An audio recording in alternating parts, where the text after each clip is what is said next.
ये भी भारत के अंदर ही देखने को मिलता है।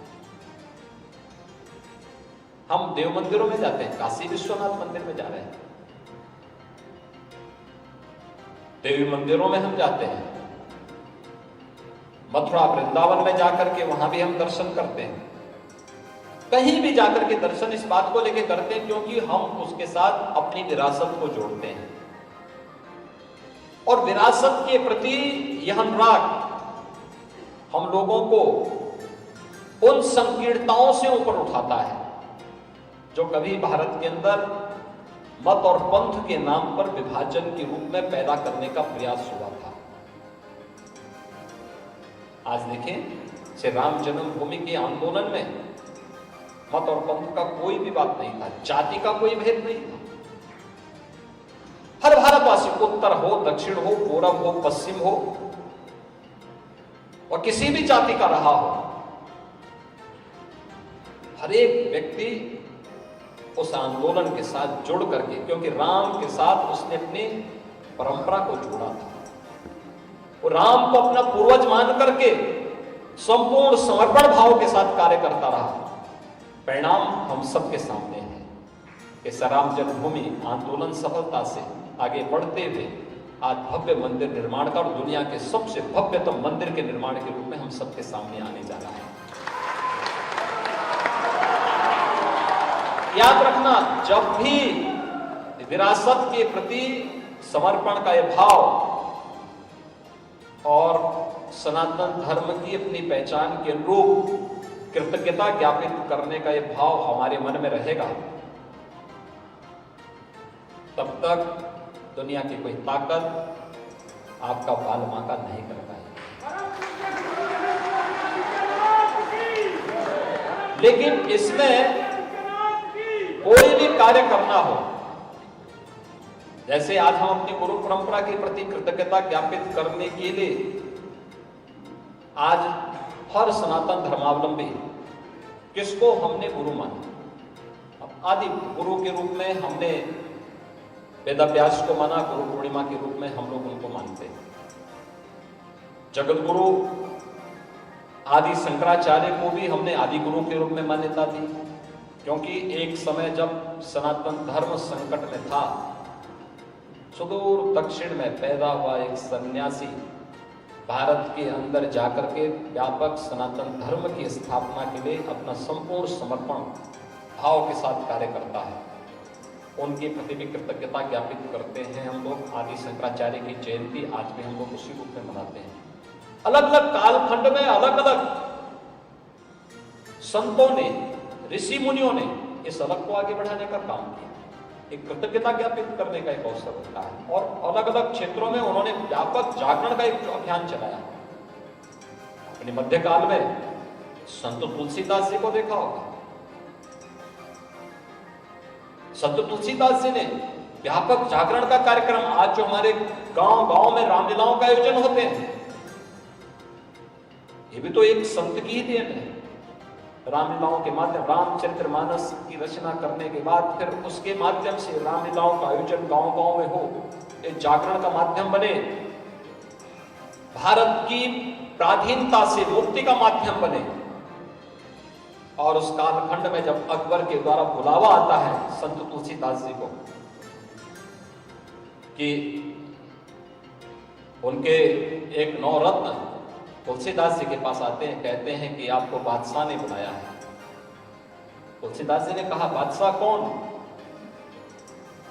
तो उनसे कहा गया कि बादशाह कौन है? भारत का राजा है। कहा, कौन राजा है? उन्होंने कहा, अकबर बादशाह है देश भारत का। उन्होंने कहा, नहीं, मेरा तो एक ही राजा है और वह है राम। मैं राम के अलावा किसी को राजा नहीं। याद करिए, सैकड़ों वर्ष पहले संत तुलसीदास जी ने जो नारा दिया था, आज भी आप देखते होंगे हमारे यहाँ रामलीलाओं में क्या बोला जाता है? बोलो राजा रामचंद्र की। यानी भारत की संतों की परंपरा ये है जो हमें सन्मार्ग पर चलने की प्रेरणा से दे दिया। अलग अलग कालखंड की कुरीतियों से लड़ने की एक नई प्रेरणा दी। अलग अलग कालखंड में आप जाके देखेंगे, वेदव्यास ने हमें जितना भी हमारा धार्मिक साहित्य है, वैदिक साहित्य है, चारों वेद हैं, पुराण हैं, शास्त्र हैं, ये सभी को उन्होंने उस रूप में हमें लिपिबद्ध करके दे दिया। आगे इस परंपरा पे जब संकट आया, आदि शंकराचार्य के रूप में, जगतगुरु शंकराचार्य के रूप में हम सबके सामने एक अन्य दिव्य महापुरुष का प्रकटीकरण होता है। अलग अलग क्षेत्र में जब सामाजिक विकृति तेज होती गई तो संत रामानंदाचार्य भी आ गए। संत रामानंद जी ने भी अपने समय में अलग जगाने का काम किया। रामानुजाचार्य ने उससे पहले देश के अंदर अलग जगाने का काम किया। ये केवल जागरण ही नहीं, उन्होंने विशिष्ट दर्शन भी दिया। समाज को उन कुरीतियों से मुक्त करने के लिए उस समय का जो आवश्यकता थी उसके अनुरूप उन्होंने उस प्रकार की स्थितियों से सामना करने के लिए हमें एक नई प्रेरणा भी दी और वही परंपरा आगे बढ़ती गई।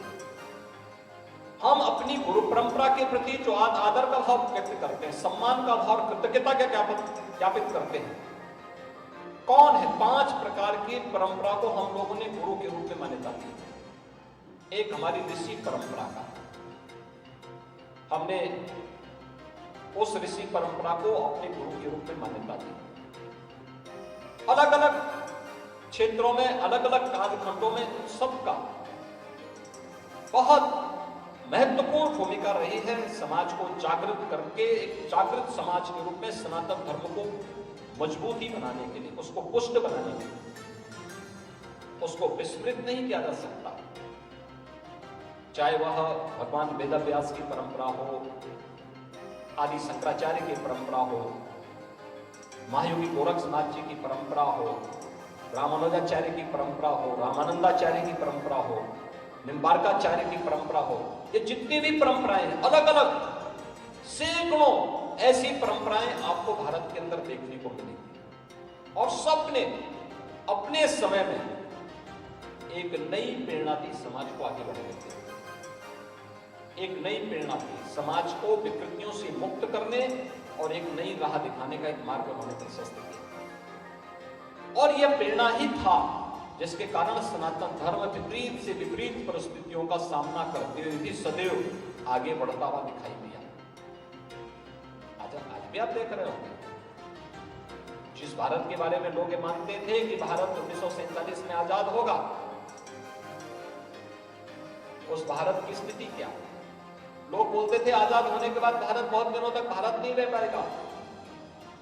ब्रिटिशर को एक गलतफहमी थी कि जैसे ब्रिटिशर इस देश से जाएंगे वे उन लोगों को लगता था भारत कई टुकड़ों में विभाजित हो जाएगा, लेकिन ये सत्य नहीं था। याद रखना, अनेकता में जो एकता की बात कही जाती है ना भारत के अंदर, भारत में जातियां अनेक हो सकती हैं लेकिन राष्ट्रीयता एक है। वेशभूषा, रहन सहन अलग अलग हो सकता है लेकिन भारत के प्रति भाव और भंगिमा एक है, अलग नहीं है सबकी। भारत के बारे में जो सोच गोरखपुर के लोग रखते हैं वही सोच लखनऊ के लोग, वही सोच तमिलनाडु के लोग और वही कश्मीर के लोग भी रखते हैं और वही अरुणाचल के लोग भी रखते हैं। भारत मजबूत हो, यह हर भारतीय के मन में सदैव से सोच रही है और यही सोच तो हमें एक राष्ट्रीयता के साथ जोड़ता है, मजबूती के साथ जोड़ता है। जो लोग गफलत में थे कि भारत आजाद होगा, भारत को कई टुकड़ों में बांट दिया जाएगा या बंट जाएगा, वे गफलत के शिकार हैं। आज भारत 140 करोड़ की आबादी के साथ आपने देखा होगा, जब भारत अपनी आजादी का अमृत महोत्सव मना रहा था, पहली बार आपने देखा होगा जब लीडरशिप यशस्वी होती है कैसे भारत आगे कैसे देश आगे बढ़ता हुआ दिखाई देता है। हर घर में तिरंगा भी आपने देखा होगा। नया भारत प्रधानमंत्री मोदी जी के नेतृत्व में आज भारत ने जो एक लंबी छलांग लगाई है, जब देश अपनी आजादी का अमृत महोत्सव मना रहा था, तब हम उस ब्रिटेन को, जिसने लगभग 200 वर्षों तक भारत पे शासन किया, उसको पछाड़ करके दुनिया की 5वीं बड़ी अर्थव्यवस्था हम बन रहे हैं। ये हमारी उपलब्धि है। जब भारत अपनी आजादी का अमृत महोत्सव मना रहा है, तब भाइयों बहनों, हमें इस बात को ध्यान में रखना होगा कि भारत दुनिया के वे 20 बड़े देश जो G20 समूह के देश माने जाते हैं, उस समूह की अध्यक्षता प्रधानमंत्री मोदी जी के नेतृत्व में भारत कर रहा है। यही है संस्कृति, यानी बीज का पनप करके फलना फूलना, यही संस्कृति है। बीज का सड़ करके नष्ट हो जाना, यही विकृति है। हम विकृति का शिकार अपने सनातन धर्म को नहीं बनाने देंगे, अपने देश को नहीं बनाने देंगे। हम सबका संकल्प होना चाहिए और गुरु के प्रति, गुरु परंपरा के प्रति कृतज्ञता ज्ञापित करने का ये सबसे बड़ा संकल्प हमारा है। हमें तो संस्कृति के रूप में उसको पेड़ के रूप में बनाना, फिर फलने फूलने के लिए उसको आगे बढ़ देना, मानवता के कल्याण का मार्ग प्रशस्त करने के लिए उसको आगे बढ़ा देना, और यही तो संस्कृति है। और इस संस्कृति ही इस देश की आत्मा है, याद रखना। लेकिन इस मामले में हम सबको, पूरे समाज को लेकर के चलना, जातीय भेद समाप्त करना होगा। जहां कहीं भी कोई फूट की, कहीं भी कोई गुंजाइश पड़ती हो, उससे मुक्त होकर के कार्य करना होगा। जब हम उससे मुक्त होकर के काम करना शुरू करेंगे तो उसके परिणाम भी आएंगे। हम लोग देखेंगे कि जो लोग वोट डालने वाले तत्व हैं बेनकाब हो गए, और हम पूरा देश एक होकर के, एकजुट होकर के एक भारत श्रेष्ठ भारत के रूप में काम करता है। और ये कार्य केवल राजनीतिक नेतृत्व का नहीं, आम नागरिक का भी होना चाहिए। प्रधानमंत्री मोदी जी ने आजादी के अमृत महोत्सव वर्ष में जो बात कही, पंचप्रण की बात कही, ये पंचप्रण की जो बात कही है, वो पंचप्रण भी नहीं सब बातों की ओर ध्यान आकर्षित करता है। याद रखना, उसमें विरासत का सम्मान भी है, गुलामी के अंशों को सर्वथा समाप्त करने की बात भी है, और नागरिक कर्तव्यों की बात भी है। हर नागरिक अगर अपने अपने क्षेत्र में अपने कर्तव्यों का पालन कर रहा है, तो फिर कहीं भी कोई विरोधाभास नहीं पैदा होता। लेकिन कार्य करते समय कहीं भी हमारे सामने न तुष्टिकरण होनी चाहिए, और न ही किसी भी प्रकार की कोई ऐसी स्थिति जो हमारे मन में अहंकार पैदा करता हो। अहंकार तो हमारे मन में आना ही नहीं चाहिए। अहंकार के बारे में हमारे यहां क्या कहा जाता है? पहले हम जब हवन करते हैं, हवन करते समय हम वहां पर 2 प्रकार के उच्चारण बहुत अच्छे ढंग से कर लेते हैं। 2 प्रकार की शक्तियां एक साथ काम करती हैं, एक स्वाहा शक्ति के रूप में, एक स्वधा शक्ति के रूप में। यानी हम अपने अहंकार को त्याग करके सात्विक वृत्ति को अंतःकरण में धारण करके आगे बढ़ सके, ये भी प्रेरणा हमें हमारा सनातन धर्म ही देता है, हमारे कर्मकांड ही प्रेरणा हमें देते हैं। और इसलिए अहंकार को त्याग करके, याद रखना, भक्ति से सब कुछ प्राप्त किया जा सकता है, और गुरु की भक्ति वह सब कुछ व्यक्ति को प्रदान कर सकती है। भक्ति से रावण ने कैलाश पर्वत भी उठा लिया था, लेकिन जब अहंकार आया और उन्हें लगने लग गया कि नहीं, मैं दशानन हूं, तो दशानन का अहंकार कैसे चकनाचूर हुआ, अंगद के पैर भी नहीं उठा पाए। याद रखना, जब अहंकार आता है तो व्यक्ति की सारी शक्ति क्षीण हो जाती है, नष्ट हो जाती है। और हम सबको अपने जीवन में कभी भी अहंकार नहीं आना होगा, नहीं आना चाहिए, कतई नहीं। हमें पूरी पवित्रता के साथ, पूरे सात्विक भाव के साथ अपने सनातन धर्म के मूल्यों के प्रति, क्योंकि सनातन धर्म दुनिया के अंदर हम सबको मानवता के कल्याण का मार्ग प्रशस्त करने की प्रेरणा देता है। हमने इस सृष्टि के बारे में सोचा है। आज लोग ग्लोबल वार्मिंग के बारे में आज चिंतित हैं, दुनिया के वैज्ञानिक चिंतित हैं, दुनिया के देश चिंतित हैं, लेकिन हमारे यहां के वैदिक मंत्रों में प्राचीन काल से ही इस चराचर जगत के कल्याण के कामना की गई है पहले से। उसके लिए उस प्रकार के मंत्र रचे गए हैं। मंत्र केवल रचने के लिए नहीं होते हैं, केवल गायन के लिए नहीं होते हैं, बल्कि उसको अंगीकार करने के विषय होते हैं। हम उसको अंगीकार भी कर सकें, यह भी उसके पीछे का भाव होता है। और यह बहुत पहले ही सनातन हिंदू धर्मावलंबी कर चुका है। इस समय आप देख रहे होंगे मानसून आया है, काफी बड़े पैमाने पर बरसात चल रही है। हमारा दायित्व भी बरतना चाहिए कि आज जब दुनिया आयुष के बारे में जान रही है, हमारा भी तो दायित्व बनता है, हम भी इसको और प्रचार प्रसार करें। अलग अलग जगह पे अलग अलग प्रकार के कार्यक्रम हो सकते हैं, आयुष वाटिकाएं हो सकती हैं। हम अभी से अपनी खेती बाड़ी को भी एक रिसर्च का माध्यम बना सकते हैं। किसानों की आमदनी के लिए अनेक कार्यक्रम हम कर सकते हैं, सफसली लेने के कार्यक्रम कर सकते हैं, लोगों को बता सकते हैं कैसे। कोई भी इसमें कर सकता है। रिसर्च के लिए आवश्यक नहीं कि उसको कोई डिग्री मिली हो वही व्यक्ति रिसर्च करता। हम देखते हैं आज के समय में जो हमारा प्रगतिशील किसान है, भले उसके पास कोई डिग्री हो ना हो, लेकिन वो अपने अनुसार कार्य करता है। अभी हम लोगों ने पिछले दिनों मैंने एक कुछ चीजें देखी। एक किसान मेरे पास आया था, मैंने कहा कितना गन्ना पैदा करते हो? उन्होंने कहा प्रति हेक्टेयर 2660 कुंटल। याद करिए 2660 कुंटल गन्ना एक किसान, और केवल गन्ना ही पैदा नहीं कर रहा है बल्कि उसके साथ सफसली भी लेता है।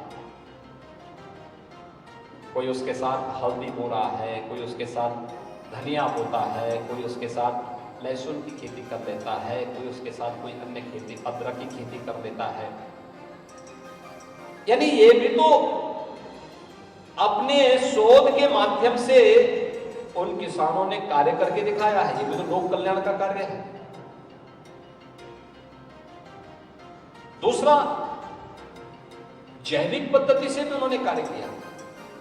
हमें आश्चर्य होता है, हम बड़ी बड़ी घोषणाएं करते हैं, माता भूमि पुत्रो हम प्रतिभ्या। क्या मंत्र को पढ़ने मात्र से क्या काम चलेगा? अगर ये धरती हमारी माता है और हम सब इसके पुत्र हैं, तो एक पुत्र के रूप में हमारा दायित्व क्या बनता है?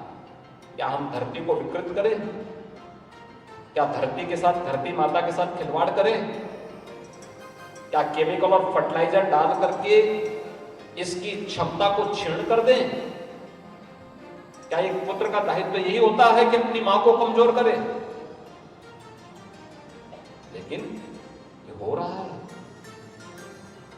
इसका विकल्प मौजूद है, लेकिन हम विकल्प को स्वीकार करने के बारे में अभी भी व्यापक योजना बनाने की आवश्यकता है, कार्य किए जाने की आवश्यकता, पूरे समाज को जागरूक करने की आवश्यकता है कि धरती माता की सेहत ठीक रहेगी तो हम सबकी सेहत ठीक रहेगी। याद रखना, कोई कुपोषित मां स्वस्थ बच्चे को जन्म नहीं देती है, कोई स्वस्थ मां ही स्वस्थ बच्चे को जन्म देगी। और जब धरती माता का स्वास्थ्य ही खराब होगा तो हम सबका स्वास्थ्य ठीक हो पाएगा, इसकी कल्पना भी नहीं करनी चाहिए। और इसलिए धरती माता की सेहत को भी हम ठीक करें। आप कुछ कार्य अपने स्तर पर कर सकते हैं। प्राकृतिक खेती, जीवामृत, घनामृत आदि बना करके खेती की उर्वरा शक्ति को बढ़ाने का कार्य। एक दूसरा, अधिक से अधिक वृक्षारोपण करना। अलग अलग प्रकार के फलदार हो सकते हैं, छायादार हो सकते हैं, इमारती लकड़ियों के हो सकते हैं। तीसरा, इस समय बरसात चल रही है, बहुत सारी जगह ऐसे हैं जहां पर ग्राउंड वाटर यानी जो धरती के नीचे जल है उसकी कमी होती जा रही है, जल खारा हो रहा है। हमारा काम क्या है? बरसात के समय जितना पानी आए, जितनी खेती के लिए अन्य चीजों के लिए आवश्यक है वो ठीक है जाए, लेकिन अधिक से अधिक जल को संरक्षण करना, वाटर कंजर्वेशन के उपाय को बढ़ावा देना, देसी पद्धति इसमें अपनाना, देसी पद्धति बनाना। बहुत सारे उपाय इसमें हो सकते हैं, लेकिन प्रयास करना पड़ेगा, उस प्रयास के लिए अपने आप को जोड़ना पड़ेगा। यह भी एक राष्ट्रीय कार्य है, यानी राष्ट्रीय कार्य केवल प्रार्थना करना ही राष्ट्रीय कार्य नहीं है, राष्ट्रगान और राष्ट्रगीत गाना ही राष्ट्रीय कार्य नहीं है, बल्कि उनके साथ साथ इसको भी व्यावहारिक जीवन में उतारना यह भी एक राष्ट्रीय कार्य है।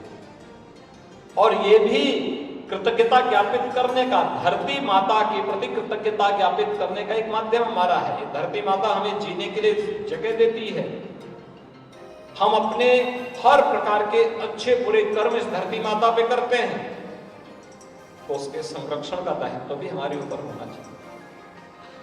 अगर आप प्राकृतिक या जैविक खेती करते हैं, याद करना, प्राकृतिक और जैविक खेती करते हैं, तो आप उसके साथ धरती माता की सेहत को ठीक करते ही हैं, गौ माता की रक्षा भी करते हैं, गौ माता की भी रक्षा हो जाती है। ये केवल एक उद्घोष नहीं होना चाहिए कि गाओ विश्वस्य मातरः। एक गाय अगर दुनिया की मां है तो उसका एहसास भी हमें करना होगा, उसकी रक्षा के लिए पूर्ण समर्पण भाव के साथ काम करना होगा। मुझे लगता है बहुत सारी चीजें हैं जिन कार्यक्रमों को हम आगे बढ़ा सकते हैं, और आज के इस अवसर पर आप जब यहां पर आए हैं, यह महायोगी गुरु गोरक्षनाथ जी की पावन साधना स्थली है। महायोगी गुरु गोरक्षनाथ जी का जो व्यक्तित्व था वो बहुआयामी था। पूरे देश के अंदर या बृहत्तर भारत के अंदर अलग अलग स्थानों पर अलग अलग रूपों में आप उनकी महिमा को जान सकते हैं, देख सकते हैं। पूरे देश के अंदर उससे जुड़े हुए स्थान आपको देखने को मिलेंगे, और ये गोरखपुर वासियों का सौभाग्य है कि महायोगी गोरक्षनाथ जी की साधना स्थली के साथ साथ आज के दिन पर शारीरिक और मानसिक रूप से, मनोकायिक रूप से स्वस्थ होने के लिए जिस विधा के पीछे दुनिया भाग रही है, वह महायोगी गोरक्षनाथ जी ने अपने क्रियात्मक योग के माध्यम से विश्व मानवता के कल्याण के लिए दिया।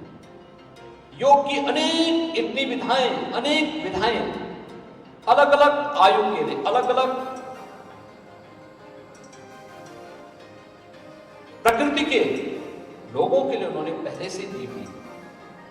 हम थोड़ी भी उनको अंगीकार कर सके, उनको थोड़ा भी अपने जीवन में उतार सके, तो मुझे लगता है हर उम्र का व्यक्ति, हर आयु का व्यक्ति योग की इस परंपरा के साथ जोड़ करके शारीरिक और मानसिक रूप से स्वस्थ होकर के समाज को स्वस्थ बनाने में और अपने राष्ट्र को सशक्त बनाने में अपना योगदान दे सकता है। आज के इस अवसर पर आप जब यहाँ पर आए हैं, एक लंबी परंपरा यहाँ पर गुरु परंपरा की रही है। महायोगी भगवान गोरक्षनाथ जी से जो परंपरा चली, बहुत समृद्ध परंपरा चली। अलग अलग कालखंडों में आपने देखा होगा, लेकिन व्यक्ति चूंकि अपनी बहुत लंबी पीढ़ी को याद नहीं कर पाता है, नहीं रख पाता है। संतों की परंपरा में सबका एक लिपिबद्ध होता है, इतिहास लिपिबद्ध होता है, उसका लोग स्मरण करते हैं।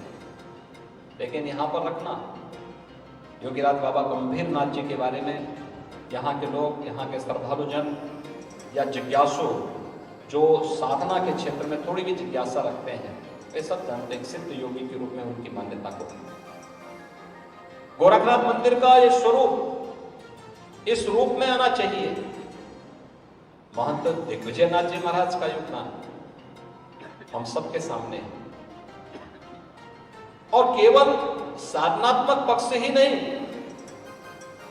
लोक कल्याण का पक्ष भी। जब पूर्वी उत्तर प्रदेश में कुछ नहीं, ये क्षेत्र पूरी तरह एक प्रकार का अव्यवस्थित सा था। उस कालखंड में यहां पर शिक्षण संस्थानों की स्थापना हो, लोग पढ़ लिख सके, यहाँ के बच्चे पढ़ लिख करके आगे बढ़ सके, देश के विकास में अपना योगदान दे सके।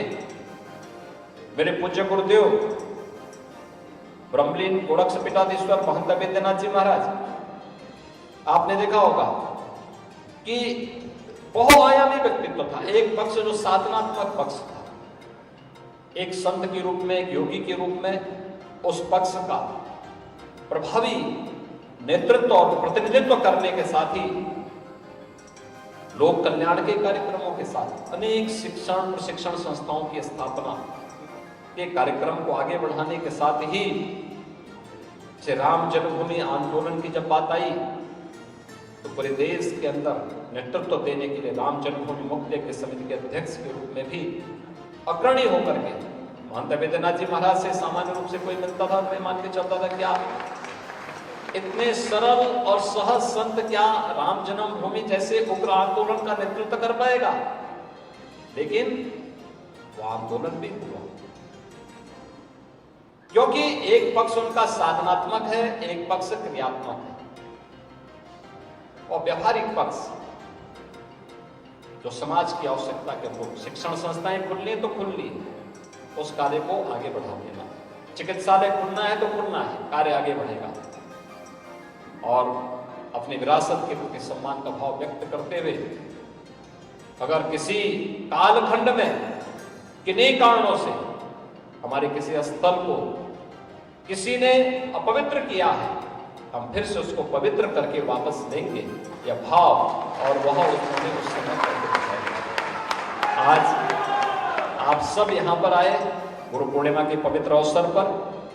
मैं एक बार फिर से यहाँ पे जितने भी हमारे मंचस्थ संतगण हैं, अतिथिगण हैं,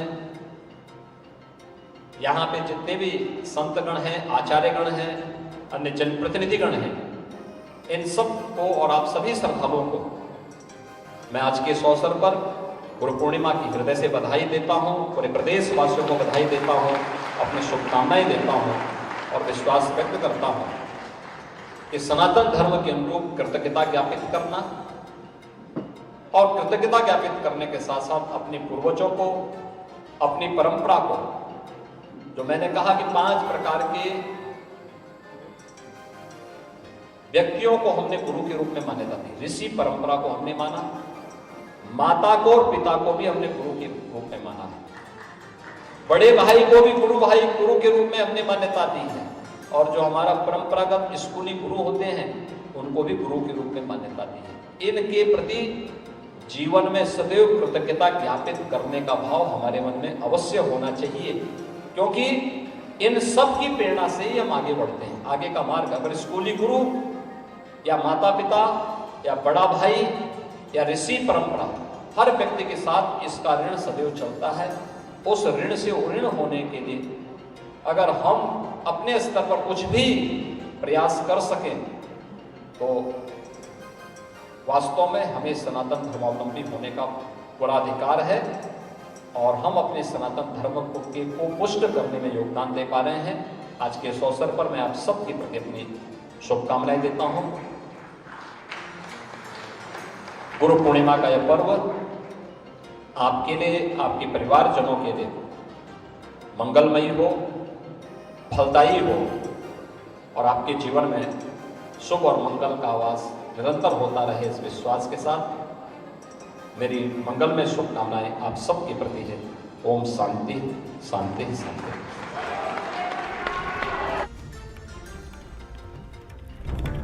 गोरखपुर दौरे पर मुख्यमंत्री योगी आदित्यनाथ। और देखिए, गुरु पूर्णिमा पर गोरक्षनाथ मंदिर में कार्यक्रम और कार्यक्रम को संबोधित करते हुए नजर आए सीएम योगी आदित्यनाथ ने इस दौरान विशेष पूजा अर्चना की। गुरु पूर्णिमा पर तमाम उनके शिष्य वहां पर मौजूद थे। गोरक्ष पीठाधीश्वर के तौर पर शिष्यों को उन्होंने आशीर्वाद दिया। भारत में हमेशा से ही गुरु परंपरा मौजूद रही है। तो देखिए, गुरु पूर्णिमा के मौके पर सीएम योगी आदित्यनाथ ने गुरु पूर्णिमा पर किस तरह से देखिए पूजन किया, उसके बाद तमाम शिष्यों को आशीर्वाद देते हुए नजर आए। और बड़ी बातें सीएम योगी आदित्यनाथ के द्वारा कही गई है।